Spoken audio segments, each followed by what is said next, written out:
Bismillahirrahmanirrahim. Assalamualaikum warahmatullahi wabarakatuh. Innal hamdalillah nahmaduhu wa nasta'inuhu wa nastaghfiruh wa na'udzu billahi min syururi anfusina wa min sayyiati a'malina may yahdihillahu fala mudhillalah wa may yudlil fala hadiyalah. Wa asyhadu an la ilaha illallah wahdahu la syarikalah wa asyhadu anna Muhammadan abduhu wa rasuluh la nabiyya wa la rasula ba'dah amma ba'd. Segala puji milik Allah, zat yang memang pantas kita puji. Allah yang menitipkan jantung di dalam tubuh kita hingga hari ini Allah izinkan kita bisa hadir di tempat ini. Allah yang titipkan pembuluh darah itu kepada kita dan dia mengalir dengan lancar. Itu semua atas perkenan atau atas izin dari Allah Azza wa Jalla. Nggak kebayang kalaulah pembuluh darah kita mati, pembuluh darah kita pecah, nggak usah deh jauh-jauh pecah, pembuluh darahnya tersumbat aja sulit bagi kita untuk hadir di majelis ilmu yang mulia ini. Maka pujilah Allah, kembalikan segala bentuk kesyukuran kepada Allah. Mudah-mudahan kita semua istiqomah sampai kita diwafatkan husnul khatimah. Kedua kalinya sholawat bertangkaikan salam teruntuk manusia yang paling agung, baginda Rasulullah Muhammad sallallahu alaihi wasallam. Dari beliau kita belajar sosok manusia yang tegas, sosok manusia yang tahu tentang bagaimana mencintai Allah dengan sebaik-baiknya kecintaan. Sosok manusia yang memperlakukan istrinya dengan sebaik-baiknya perlakuan. Sosok manusia yang menjadi guru dengan seindah-indahnya tauladan. Dan beliau juga sosok manusia yang memiliki anak, putra dan putri, dan beliau sangat baik dalam memperlakukan putra-putrinya. Ada nasihat mulia dari baginda Rasul sallallahu alaihi wasallam termaktub dalam hadis Bukhari dengan sanad yang sahih. Kata baginda Nabi yang mulia sallallahu alaihi wasallam, khairukum li ahli wa ana khairukum li ahli. Sebaik-baik kalian, kalau kita mau jadi manusia terbaik, pegang apa yang Nabi bilang. Sebaik-baik kalian khairukum li ahli, yang paling baik perlakuan akhlaknya, kesantunannya kepada keluarganya. Wa ana, dan adalah aku, kata Rasulullah SAW, khairukum li ahli, aku yang terbaik di antara kalian kepada keluargaku. Maka teman-teman, perlakuan baik kita sama orang karena jabatannya standar. Kita berbuat baik sama orang karena dia lebih kaya secara finansial dari kita, standar. Kita berbuat baik sama orang karena dia menolong kita, standar. Tapi kalau kita berbuat baik sama istri kita berbuat baik sama anak-anak kita, ini baru luar biasa. Karena sebaik-baik manusia yang paling baik sama keluarganya.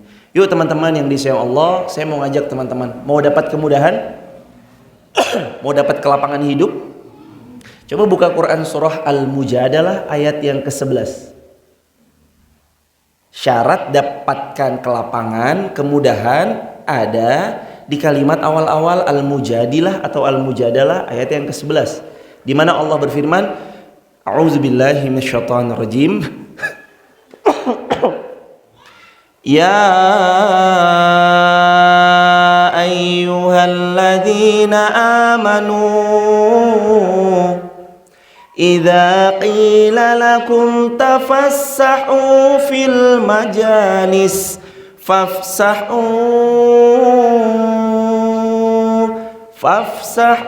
yafsahillahu lakum. Wahai orang-orang beriman, kalau dikatakan kepada kalian tafassahu, nih majelis ilmu lapangin ya, nih majelis ilmu luasin ya, fafsahu, lapangkan majelis ilmu tersebut, yafsahillahu lakum, kalau majelis ilmu itu kalian lapangin, yafsahillahu lakum, Allah lapangkan segala urusan kalian semua. Maka saya ngajak nih sama jamaah, terutama yang ada di depan pintu, semua yang ada di sebelah kiri maju ke depan sini jamaah. Kasihan itu yang di luar nggak kebagian. Yuk maju jamaah. Ini nih amalan nih luar biasa nih. Maju supaya ntar kalau datang terlambat gampang masuknya. Ini panen apa nih jemaah? Dimudahin hidupnya sama Allah. Fafsahu, luasin majelis ilmu, luasin. Kasih kesempatan orang yang datang terlambat tetap bisa bergabung sama kita tanpa harus nunggu di luar pintu. Yafsahillahu lakum, nanti yafsahillah, Allah lapangin lakum semua urusan kalian. Ini teman-teman. Ntar besok-besok mah langsung ngerapat ke sini. Boleh jadi teman-teman. Boleh jadi. Amalan ringan, sederhana. Kita kan anggap enteng banget ya. Gerakin badan, cuma maju doang beberapa langkah. Supaya yang di belakang itu bisa masuk, bisa lebar, bisa luas. Nikmatin ilmu dengan enak. Tahu nggak jemaah? Boleh jadi ini nih gara-gara geser amalan yang menyebabkan kita masuk surganya Allah. Kata Nabi apa? La tahqiranna minal ma'rufi syai'a. Jangan pernah ngeremehin kebaikan sekecil apapun. Hadis riwayat Imam Muslim. Begitu nanti di track record semua amal solehnya kelihatan tuh. Sedekah sapi 1,2 ton. Keterangan ria. Perform haji, perform umroh, keterangan ditolak gara-gara haji umrohnya pakai dana-dana haram, dana korupsi lah, dana-dana yang haram lah. Terus menikah, keterangannya ini menikah karena mengejar ada kepentingan politik. Tapi begitu dilihat geser 5 langkah ke depan di majelis ilmu, keterangan super duper sangat amat ikhlas. Oh, kamu masuk surga karena geser. Makanya teman-teman jangan pernah meremehkan kebaikan sekecil apapun. Maju lagi merapat sini jamaah. Di sini nggak apa-apa. Saya nggak gigit kok, tenang aja. Di sini boleh hadirin. Nggak apa-apa, santai. Itu kasihan yang di luar nanti nggak bisa masuk takutnya. Jadi maju di sini nggak apa-apa. Ahlan wa sahlan. Ingat, setiap kali geser niatin cari ridhonya Allah, niatin kita ngelapangin orang yang nanti kalau datang terlambat. Itu semua berbuah kelapangan yang Allah hadirkan dalam kehidupan kita. Dan kalau Allah jamin, ya ayyuhalladzina amanu, wahai orang beriman, idza qila lakum tafassahu fil majalis, kalau kalian dikasih tahu tafassahu, yuk lapangin majelis ilmu ini. Fafsahu, lakukan, lapangin aja majelis ilmunya. Yafsahillahu lakum, nanti Allah lapangkan segala urusan kalian. Kalau statement ini keluar dari manusia, kita bisa bilang alah paling klise lah. Tapi statement ini keluar dari firman Allah, Al-Mujadalah ayat 11. Pas Allah bilang yafsahillahu lakum, Allah mudahin semua urusan kalian. Yang belum nikah tahun ini insya Allah segera dipertemukan dengan pasangan solih-solihah, segera nikah. Yang selama ini qadarallahu masyafal usahanya naik turun fluktuatif, karena Allah bilang yafsahillahu lakum, Allah mudahin, dengan izin Allah nanti usahanya dimudahkan oleh Allah. Yang selama ini mencari pekerjaan belum kunjung juga dapat, mudah-mudahan Allah segera pertemukan dengan pekerjaan yang itu diridhoi oleh Allah, penghasilannya cukup, disyukuri dan penuh barokah. Yang selama ini menantikan seorang putra, kalau Allah bilang yafsahillahu lakum, Allah mudahin kehidupan kalian, nanti Allah izinkan segera istrinya hamil. Yang istrinya lagi hamil, mudah-mudahan nanti karena dia memudahkan orang untuk ngaji, dilapangin orang untuk datang ke pengajian. Yafsahillahu lakum, Allah mudahin urusannya, istrinya gampang ketika bersalin. Jam 7 mules, 7 lebih 10 langsung anak itu keluar dengan mudahnya, nggak pakai drama-drama. Itu jemaah. Makanya gampangin. Ini ada sempit-sempit, jangan di depan pintu, maju ke sini, itu pahalanya besar. Buka Quran surah Mujadalah ayat 11. Jemaah yang dirahmati Allah, itu intro aja. Jadi next time saya mohon dengan kerendahan hati kepada jamaah yang mulia hatinya, yuk kita lapangin sama-sama. Jangan penuh sesak ngumpul di pintu, kasihan nanti kalau ada yang datang terlambat nggak bisa masuk. Karena orang datang terlambat mah nggak apa ya? Orang datang terlambat mah nggak enjoy. Kalau ujuk-ujuk terlambat datang toto ke depan sini nggak enjoy jemaah. Terus datang terlambat, orang lewatin toto paling depan, nggak enak. Makanya kita yang datang duluan, Allah izinin kita sampai duluan, kita maju, jadi ntar yang di luar pintu bisa masuk. Itulah hakikat melapangkan majelis ilmu, Allah lapangkan kehidupannya dunia dan akhirat. Amin ya rabbal alamin. Dalilnya Quran surah Mujadalah ayat 11. Jamaah yang dirahmati Allah, hari ini kita akan ngobrolin tentang sebuah tema tentang anakmu aset syurgamu. Hadis apa yang bakal kita angkat? Tapi sebelumnya disclaimer dulu, materi ini nanti lebih banyak kepada pasangan yang menikah dan sudah Allah karuniai anak. Jadi harap bersabar yang belum menikah. Mudah-mudahan tahun ini mah segera menikah, segera dikaruniai keturunan dengan pasangan yang solih-solihah, anak-anaknya juga solih-solihah. Disclaimer dulu dari awal. Jadi ntar yang datang-datang sini belum menikah, wah ini bahasannya mah buat orang yang udah punya anak nih. Nggak apa-apa. Justru teman-teman yang belum nikah belajar ini dulu supaya punya ilmunya. Jadi ntar begitu bulan Februari langsung gas, Ustadz ke KUA, tolong temenin saya. Mau ngapain mas ke KUA? Ini ngurus-ngurus administrasi. Tanggal 8 Maret saya mau nikah. Jadi besok udah punya ilmunya dulu. Jadi disclaimer nih dari awal. Ini materinya tentang anak, tentunya untuk orang yang udah nikah. Tapi insya Allah teman-teman yang belum nikah tetap dapat manfaatnya dengan izin dan pertolongan dari Allah. Bismillahirrahmanirrahim. Rabbi shrah li sadri wa yassir li amri wahlul 'uqdatam min lisani yafqahu qawli. Mas Ihsan seperti biasa 10 menit tolong diingetin sebelum azan Isya. Dari Abdullah bin Yazid mengabarkan kepada kami, ia berkata, Harmalah bin Imran Abu Hafs At-Tujaibi mengabarkan kepada kami dari Abu Usyanah Al-Mu'afiri bahwasanya beliau ini tabi'in tentunya nyampein ada sebuah berita dari sahabat mulia Uqbah bin Amir radhiyallahu an. Kata Uqbah radhiyallahu an, beliau menyampaikan Rasulullah SAW pernah bersabda, barang siapa yang mempunyai 3 anak, dia bersabar dalam mendidik 3 anak tersebut,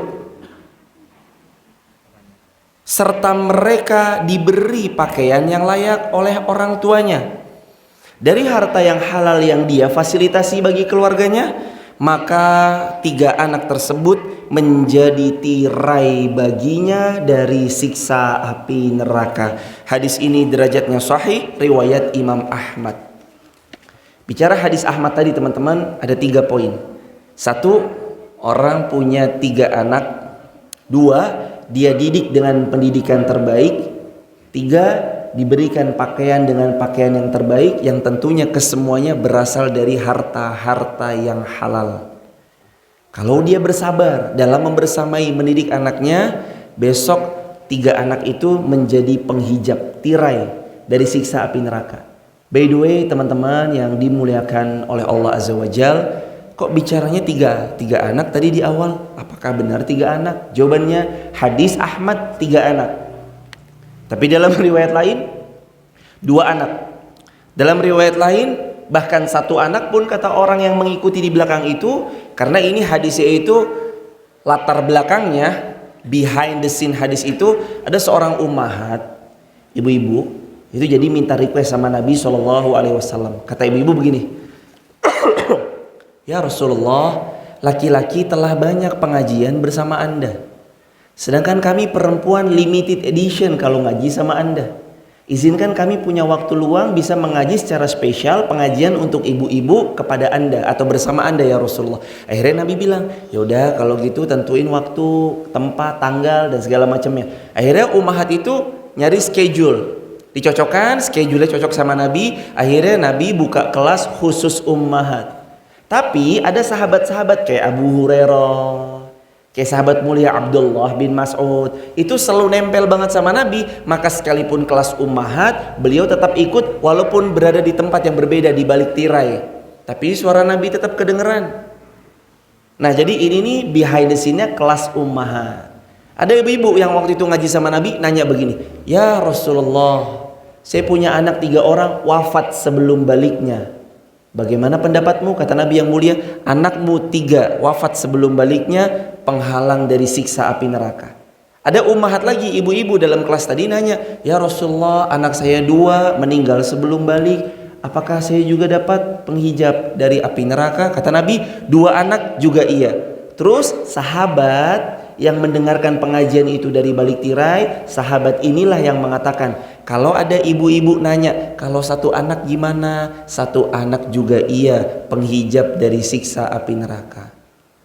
Teman-teman yang dirahmati Allah, berat. Ketika kita mengetahui istri kita lagi mengandung, qadarullah keguguran, berat. Apalagi usia-usia kegugurannya, usia-usia yang cukup udah ditiupin roh. Kapan ditiupkan roh? 4 bulan. 4 bulan lebih keguguran, aduh ya Allah. Apalagi baru 5 bulan harus terlahir, dan qadarullah masyafal meninggal di masa 1 hari atau 2 hari setelah kelahirannya. Karena lahir secara prematur, beratnya nggak sampai 400 gram. Allah. Sakit di sini, ngerasa kehilangan iya, sedih iya. Allah, apalagi anak kita yang lagi lucu-lucunya 2 tahun, lagi bisa jalan-jalannya, mulai merambat ke sini kemari, mulai bisa manggil bapak, bapak, bapak, tahu-tahu diambil sama Allah. Berat di sini teman-teman. Tapi ketahuilah, itu tabungan kita. Itu tabungan kita. Jadi kalau ada teman-teman, qadarullah wa masyafal, anaknya meninggal sebelum balik, bersabar. Ikhlas, ridho, sir, rumusnya sir, S-I-R. Sabar, yang kedua I, ikhlas, yang ketiga R, ridho. Pegang itu. Istri keguguran, sabar, ikhlas, ridho. Anak dipanggil, sabar, ikhlas, ridho. Anak lagi ganteng-gantengnya, SMA, ya Allah, ngelihat fotonya anak kita yang lagi SMA, Masya Allah, nak, gantengmu, emang DNA turunan dari bapak ya. Terus qadarullah kita dapat kabar, Pak bener ini Pak Joko, iya bener. Kenapa emang? Saya temannya Fulan Pak, Fulan tadi kecelakaan ditabrak truk, truknya remnya belum. Innalillah. Terus gimana keadaannya? Sekarang beliau dibawa ke rumah sakit. Di ruang berapa? Di ruang jenazah Pak. Innalillah. Gak apa-apa, insya Allah anak saya soleh. Tiap malam tahajud, tiap hari baca Quran minimal 1,5 juz. Tiap hari saya tahu anak saya selalu ngaji tuh, di pengajian-pengajian selalu hadir, gak pernah absen. Saya tahu mudah-mudahan jadi min ahlil jannah. Amin ya rabbal alamin. Udah aja mah. Ikhlas. Dapat info, sabar, ikhlas, ridho. Kalau pas kita dapat musibah dipegang baik-baik ini, anak kita yang wafat besok nolong kita di hari kiamat, insya Allah. Maka anakmu aset syurgamu.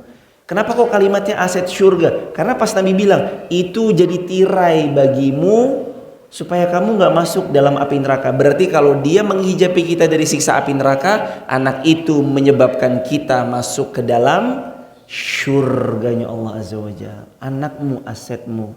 Teman-teman yang dirahmati Allah, bisa apa sih kita buat anak-anak kita? 3. Bisa 3. Yang pertama, anak-anak kita harus dari awal siapkan bagi mereka ibu yang pandai mendidik mereka. Berarti kalau kita nyiapin ibu yang pandai mendidik mereka, itu nyarinya sebelum nikah apa sesudah nikah? Sebelum. Berarti ini kelas untuk yang udah nikah apa yang belum nikah? Yang belum nikah nih. Yang pertama, teman-teman yang masih jomblo fisabilillah, pegang baik-baik. Siapkan calon ibu buat anak-anak teman-teman kelak yang teman-teman pede dan sangat senang kalau punya anak seperti ibunya. Ini perempuan istri able banget sih. Weekend selalu saya lihat hadir di majelis ilmu. Motornya itu sederhana tapi dia pacu motornya ke majelis ilmu. Ini perempuan istri able banget ya. Saya dengar beliau ikut komunitas One Day One Juz. Karena ada ibu saya ternyata satu grup di komunitas One Day One Juz sama beliau. Ini perempuan istri able banget. Yang kita bangga kalau besok kita punya anak mirip sama ibunya. Bukan justru sebaliknya. Cantik iya, salah satu faktor. Tapi mengumbar aurat di sosial media, dengan bangganya berjoget-joget, berlenggak-lenggok, disaksikan puluhan juta pasang mata. Bangga besok kalau punya anak sama kayak begitu. Bangga besok kalau punya anak sama kayak begitu, sama kayak ibunya. Mamerin auratnya, tinggi 160 cm tapi pakai bajunya cuma 100 cm. 60 cm yang gak ditutup dengan pedenya, ya gak apa-apa. Badan-badan gue, lu jaga mata lah tugasnya. Wallah. Sekarang begitu. Badan-badan saya terserah saya lah. Kamu tugasnya jaga mata. Lu jamaah dirahmati Allah. Nggak semudah itu Ferguson. Kita sama-sama jaga. Yang perempuan menjaga diri dengan menghijabi diri sebaik mungkin. Yang laki-laki jaga pandangan, godul basor, itu juga iya. Makanya teman-teman yang belum nikah, kita bisa apa? Yang pertama, pilih calon ibu bagi anak-anak kita yang kita bangga kalau kita punya anak seperti ibunya. Pilih dari sekarang, bibit-bibit istri able. Weekend tanya, weekend kemana? Oh kalau weekend saya karaoke, udah langsung tunda deh sama itu. Oh kalau kamu weekend kemana? Aku shopping ya minimal H&M, kadang Gucci, kadang Louis Vuitton, ya kadang merek-merek yang murahan lah seperti ya kamu tau lah. Tas aku tuh minimal 8.500.000, gelang aku ini minimal yang gelang-gelang yang 5.600.000. Itu sepatu aku, aduh itu sepatu yang buat ke kamar mandi aja yang harga 12 juta. Sendal jepit aku, sendal jepit yang 5 juta. Ya kalau Anda konglomerat silahkan tuh pertimbangkan. Tapi kalau kita bisa menakar diri kita, gaji kita 1.200.000 rupiah per bulan, ya udahlah. Bukan itu yang utama. Gaji 1.200.000 buat beli lipstiknya aja 900.000. Beli lipstik doang, belum blush on, belum nanti masker apa segala macam. Buat gaji udah habis duluan buat perawatan istri. Terus mau makan sehari-hari gimana? Cari istri teman-teman sesuai dengan kemampuan yang kita tahu kita mampu. Emang ada ya nasihat itu? Ada, nasihatnya dari Nabi SAW. Ankihu man akfa'a minkum. Ankihu, menikahlah kalian semua. Man, kepada siapa?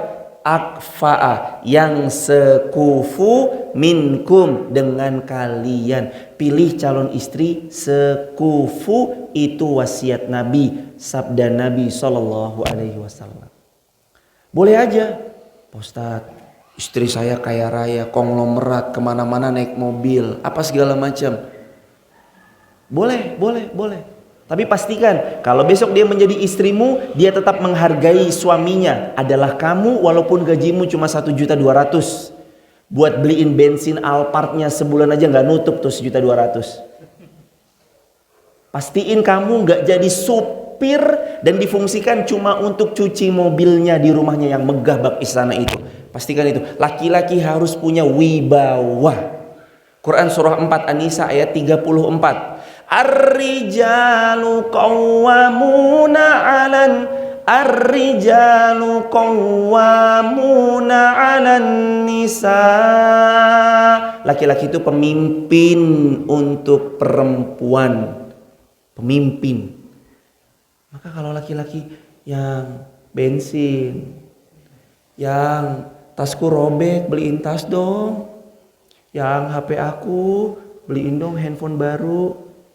Yang motor nih Jab Style yang, tolong dong. Yang ada Vespa bagus banget yang, Vespa Endok 1960, 23 juta, beliin dong yang. Ar-rijal qawwamuna, laki-laki itu pemimpin. Pemimpin itu yang ngasih, bukan yang begini. Maka teman-teman, wasiat Nabi itu selalu tepat. Ankihu, kalau kalian mau menikah, man akfa'a minkum, pilih yang sekufu. Sama yang lebih kaya boleh aja, tapi catat dia bertakwa sama Allah, dia ngajini kita. Tapi kalau dia kaya, akhirnya mertuanya, tolong kamu cuciin itu ya. Nyucinya kok pakai sabun ini, aduh jangan yang ini. Sabunnya minimal yang sekali kucek 250.000. 15 kali ngucek kerasa tuh berapa juta keluarnya. Jadi supir doang. Mau jadi suami begitu, fungsinya supir doang. Dianggap cuci mobil doang. Suruh jadi Pak Bon. Wallah gak ada harga dirinya depan mertua kayak gitu. Dan catat baik-baik teman-teman, namanya pemimpin harus punya daerah teritorial. Harus punya daerah teritorial. Udah nikah masih numpang sama mertua, jangan. Udah nikah masih numpang sama orang tua, jangan. Karena ini nasihat Al-Quran. Ar-rijal qawwamuna, laki-laki itu qawwam, pemimpin. Pemimpin itu harus punya daerah teritorial. Ustadz gak punya duit buat beli rumah, Ustadz. Siapa yang emang nyuruh beli rumah? Ngontrak, gak bisa. Ustadz gak mampu ngontrak, bohong gak mampu ngontrak. Budget berapa sih? 1 juta Ustadz. Ada 1 juta setahun ada, tapi harus terima dengan segala konsekuensinya. Rumahnya aduh Budget 1 juta tapi mintanya tengah kota. Ada karpotnya. Kamar mandinya marmer. Wallah. Ya kita harus lihat budget juga. Budget 1 juta untuk setahun. Ya siap kalau rumahnya bawahnya tanah liat. Pinggirannya bukan tembok. Tapi pinggirannya terbuat dari papan kayu yang udah banyak rayapnya. Kan budget. Orang 3 juta aja setahun ada, teman-teman. Datang ke Garung, tempat kontrakan saya di Garung 3 juta setahun. Nikmati. Jangan ngetek sama orang tua. Bagaimanapun teman-teman, orang tua apa sama mertua, kalau teman-teman tinggal, kalau sama orang tua, istrinya kurang nyaman. Kalau sama mertua, kitanya kurang nyaman. Mertua pengen naruh pot bunga sebelah kanan, pengennya kita sebelah kiri, ribut. Mertua pengennya beli sofa warnanya hitam, kita pengennya warnanya pink, ribut.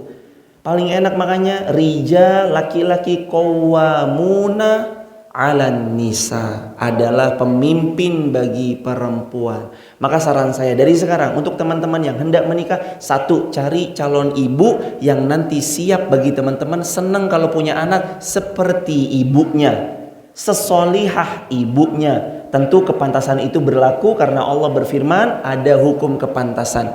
Wat-thayyibatu lit-thayyibina wat-thayyibuna lit-thayyibat. Perempuan baik-baik nanti Allah jodohkan sama laki-laki baik-baik. Maka tugas kita pengen dapat istri solihah, tugasnya solihahkan diri kita.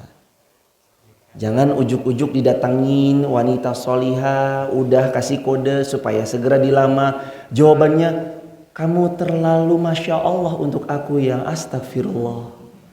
Kamu terlalu subhanallah untuk aku yang na'udzubillah. Jangan. Datang wanita solihah nih, istri Ebel ngasih kode-kode kayaknya minta dilamar sama kita. Tugas kita, kayaknya saya belum pantas Pak Ustadz deh. Dia terlalu solihah buat saya. Itu sinyal dari Allah, ya kamu solihin dulu. Ustadz dia tuh hafalannya Masya Allah 30 juz Ustadz. Pondok pesantren Kalibeber. Pondok pesantren sini nih, kanan masjid. 30 juz hafalnya Ustadz. Kamu gimana hafalannya?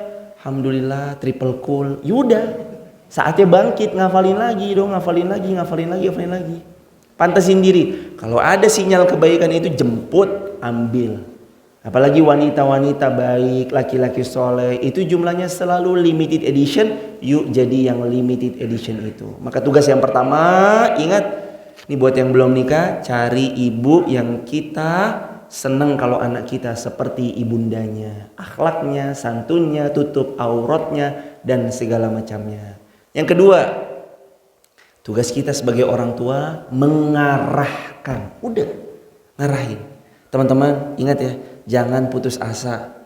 Kitanya mah udah tiap hari tahajud, tiap hari puasa Senin Kamis, ada ayamul bid, puasa ayamul bid. Anak saya begitu Pak Ustadz, ya Allah malu banget saya kemarin.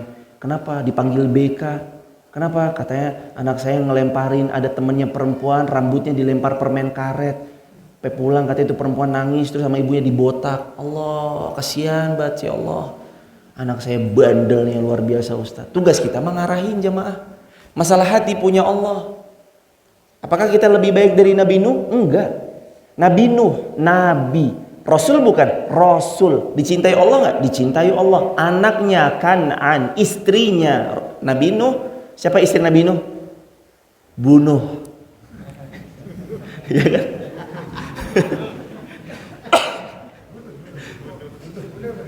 Pak Nuh sama bunuh kan? Istrinya Nabi Nuh durhaka. Kebayang nggak? Kita bukan Nabi, kita bukan Rasul, dicintai Allah ya belum tentu. Surga belum jaminan bagi kita. Anak kita kalau diuji, maksudnya Allah menguji kita lewat jalur anak kita yang bandel, bandung, hyperaktifnya luar biasa. Masuk ke dalam sekolah, bangku dipatahin sama dia, temannya dinakalin sama dia. Itu ujian kita, bersabar. Tugas kita yang kedua, tatkala besok jadi orang tua, anakmu aset surgamu, sabar. Terakhir, karena tinggal 5 menit. Tugas kita sebagai orang tua, miliki aset surga, yakni anak-anak kita, doain mereka, jangan pernah skip kecuali kita doain mereka. Doa yang sering-sering. Diucapkan Nabi Ibrahim agar beliau dikaruniai Allah anak. Ada di Quran surah As-Saffat ayat 100. Rabbi habli minas. Terus pegang doain itu terus. Lagi safar, Rabbi habli minas solihin. Istri lagi mengandung, elus perutnya doain Rabbi habli minas solihin. Ya Allah, nak, yang gampang ya, yang soleh ya nak. Minta soleh dulu ya teman-teman. Termasuk nih anak-anak muda besok, minta kalau besok teman-teman segera menikah, minta sama Allah anak yang soleh dulu. Sebelum minta yang lain. Ya Allah, jadikan anak hamba yang cerdas, kulitnya putih. Jadikan anak hamba yang mudah-mudahan besok tumbuh besar jadi orang yang kaya raya. Punya mobil, sebutin nama-nama mobil yang pintu 2. Apa tuh? Pickup. Disebutin tuh semuanya. Belum itu dulu. Itu nggak apa-apa. Berdoa sama Allah mah apapun kalau dibawa sama Allah baik. Tapi belum itu dulu. Fokus utama kita Rabbi habli minas salihin. Rabbi habli minas salihin. Ya Allah, berikan anak kepada hamba anak yang soleh. Karena kuncian itu ada di kalimat solihin, anak yang soleh. Ini kuncian banget. Teman-teman boleh punya anak yang mobilnya mewah, tapi ketika sama teman-teman sebagai ayahnya durhaka. Dia sukses, punya karir yang cemerlang di Jakarta, pulang ke Wonosobo, maaf Anda siapa ya? Aku bapakmu nak. Maaf saya nggak punya bapak seperti Anda. Anda siapa ya? Aku ibumu Pak Ijo. Aku nggak punya ibu kayak kamu ya. Pergi kamu, didorong ibunya berdoa. Ya Allah, kutuk dia jadi batu. Seketika jadi batu. Ada kisahnya, malin kundang. Teman-teman makanya jangan dulu minta anak yang macem-macem, jangan dulu. Ya Allah, anak saya besok kalau besar jadiin artis ya Allah. Artis FTV. Ya Allah. Minta anak soleh, lurus, pandai menjaga diri. Itu semua pertolongan Allah ya. Maka minta pertolongan Allah teman-teman yang disya Allah. 3 aja itu. Anakmu aset syurgamu. Untuk bapak-bapak juga nih. Berapa menit lagi mas? 2 menit. Untuk bapak-bapak yang anaknya udah mulai punya merah jambu, virus cinta dalam hatinya. Anaknya laki-laki kalau pinjem, Pah, pinjem kunci mobil ya Pah. Mau kemana? Biasa ngapelin. Nak, Papa minjemin mobil buat kamu untuk pergi ke KUA. Siapa wanitanya? Ayo sekarang nikah. Ajakin gitu. Jangan malah jadi orang tua yang, Pah, pinjem kunci mobil ya. Nak, mau kemana? Ngapel biasa malam mingguan. Jangan pakai yang Avanza ya, pakai Alphardnya Papa supaya kamu lebih dipandang sama calon mertuamu. Wow, ini orang tua yang menjerumuskan anaknya. Nah, ini jurang neraka ya, silahkan masuk ke jurang ini. Jangan digituin. Anak pegang, arahkan. Mereka silahkan berekspresi sesuai dengan apa yang minat mereka bangun, sesuai dengan minat apa yang mereka bangun. Tapi ingat, jangan pernah difasilitasi kalau jelas-jelas itu maksiat dan dosa. Stop jadi orang tua yang memfasilitasi anak dalam bermaksiat kepada Allah. Kalau tahu anaknya kena, ada rasa sama laki-laki, ada rasa sama perempuan, jawabannya satu. Nah, bapak nggak ngelarang kamu jatuh cinta, tapi bapak pengen cintamu dibangun di atas kecintaan yang Allah ridhoi. Apa itu pak? Nikah. Datang bawa coklat boleh nggak pak? Jangan. Datang bawa seperangkat alat sholat. Datang bawa bunga mawar boleh nggak? Jangan. Datang bawa mahar. Itu baru. Orang tua arahkan anak, karena anak adalah aset surga bagi kita semuanya. Mari teman-teman kita berdoa. Alhamdulillah ada 2. 1, kita lagi ngaji. Ngaji ini mustajab. 2, Allah titipkan turunan hujan ini supaya kita juga mau menengadahkan tangan kita untuk berdoa pada Allah. Astaghfirullah wa natubu ilaihi. Allahumma shalli ala Muhammad wa ali Muhammad. Allahumma la sahla illa ma ja'altahu sahla wa anta taj'alul hazan idza syi'ta sahla. Rabbi habli minas salihin. Rabbi la tadarni fardan wa anta khairul warithin. Anni masani ad-dur wa anta arhamur rahimin. Rabbana taqabbal minna innaka antas samiul alim wa tub alaina innaka antat tawwabur rahim. Rabbana hab lana min azwajina wa dhurriyyatina qurrata a'yun waj'alna lil muttaqina imama. Allahumma astur uyubana, Allahumma astur awrati nisa'il mu'minin, Allahumma astur uyubal muslimin, Allahumma ansuril ikhwanal muslimina fi Palestin wa fi Yaman wa fi Iraq wa fi Uyghur wa fi Rohingya wa fi Indonesia wa fi kulli biladil muslimin. Allahumma awsilna ila Makkah wal Madinah lil hajj wal umrah. Allahumma awsilna ila Makkah wal Madinah lil hajj wal umrah. Allahumma inna na'udzubika min ilmin la yanfa' wa min qalbin la yahsha' wa min nafsin la tasba' wa min du'a la yustajabu lah. Allahumma inna na'udzubika min ilmin la yanfa' min ilmin la yanfa' min ilmin la yanfa'. Allahumma inna nas'aluka ilman nafi'ah wa rizqan thayyiban wa amalan mutaqabbala. Allahumma inna nas'aluka al-huda wat tuqa wal afafa wal ghina. Rabbana atina min ladunka rahmah wa hayyi lana min amrina rasyada. Allahumma arzuqna al-istiqamah hatta husnul khatimah. Rabbana atina fid dunya hasanah fil akhirati hasanah wa qina adzabannar. Walhamdulillahi rabbil alamin. Salam untuk keluarga di rumah jamaah. Ingat kita punya program Mustahil Mogok. Program 1 liter bensin untuk teman-teman yang bensinnya habis total. Nanti kontak aja Mas Eko, Mas Denny, Mas Ihsan, Mas Gio dan teman-teman HAS di sini. Nanti disupport dari kami dan bekerja sama Lazismu Wonosobo 1 liter bensin supaya teman-teman gak mogok bagi yang motornya habis. Barakallahu fikum. Sampai jumpa di pertemuan berikutnya. Subhanakallahumma bihamdika asyhadu an la ilaha illa anta astaghfiruka wa atubu ilaik. Assalamualaikum warahmatullahi wabarakatuh.